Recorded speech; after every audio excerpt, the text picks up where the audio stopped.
Hello everyone, my name is Akshata Agarwal. I am a clinical dietitian. Today I'm back with another important video, which is on common cough and cold.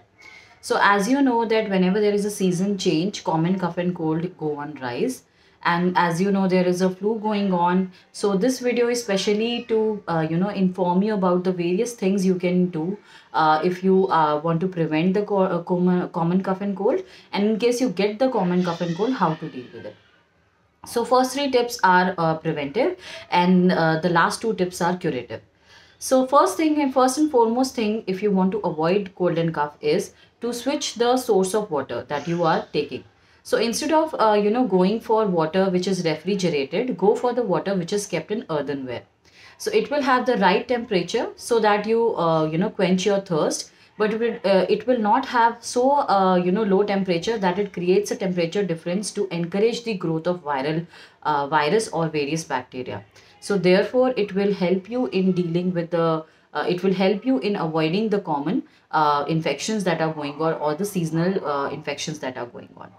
Second thing that you can do to prevent second thing that you need to keep in mind if you are if there is a common cough and cold, is that a lot of people are taking kada as a preventive measure in their regular diets. Ever since coronavirus has come, kada has become really popular.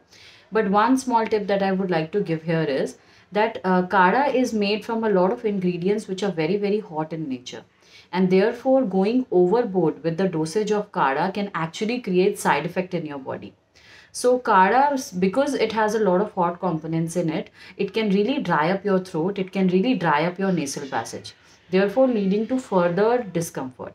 So my suggestion is that even if you're taking kada as a preventive measure for the cold and cough and various infections, do not take too much quantity, or do not take it too frequently.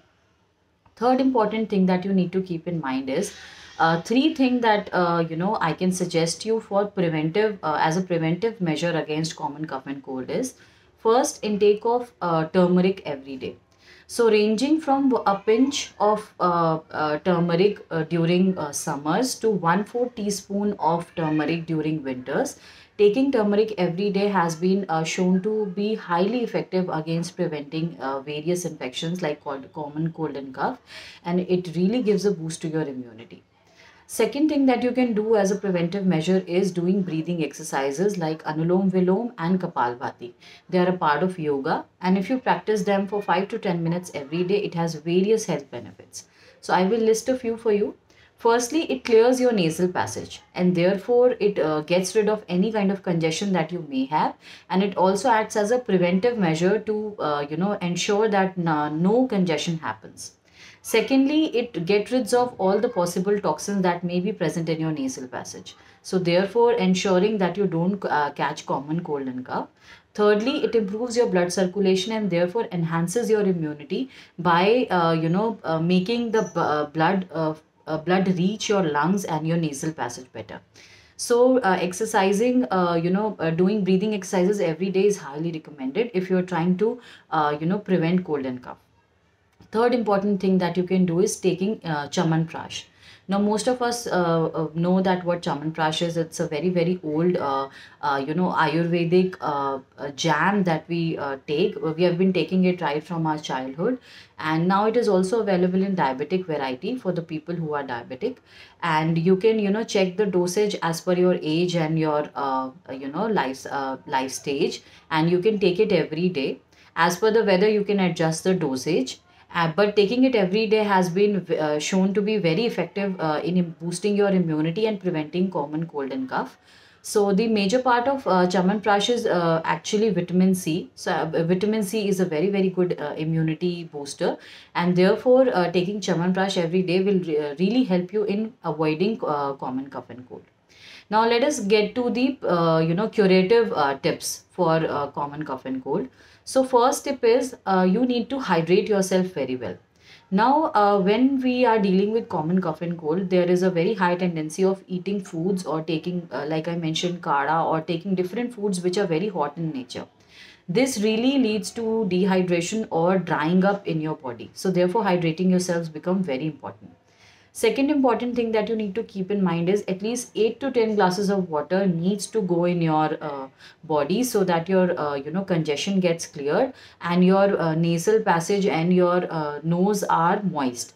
This will make your discomfort go down, and it will be easier for you to get by. Third important thing is, if you are having common cough and cold, do not take hot water or lukewarm water again and again, because it will encourage the drying up, which I'm talking about.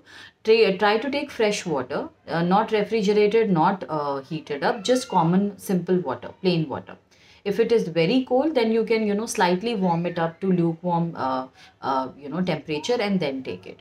Do not take a lot of hot water, because whenever there is a cold and cough problem, we tend to take a lot of hot beverages, a lot of hot water. Please avoid it, because it will encourage the drying up of your throat.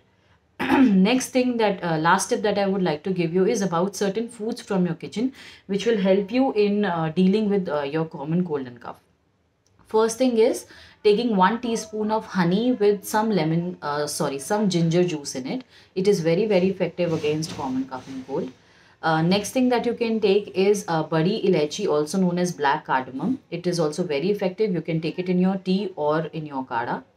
Next important, spice that you can take is your uh, clove or your dalchini. It is also very, very effective. Dalchini is also known as cinnamon. So both of them are very, very effective. Final thing that you can take is tulsi. Tulsi is very, very hot in nature. So therefore, people who have a slight allergy to hot foods, please avoid tulsi. And in case you can tolerate it, then you can also use tulsi in cold and cough. You can use them in various preparations like kara or tea. All of these foods will help you in reducing your congestion, in fighting with the infection, and also relieving your system. So if you found this video useful, do share it with your friends, family, neighbors, anybody who you think might need it. And do subscribe to my channel. I will see you in my next video. Thank you so much.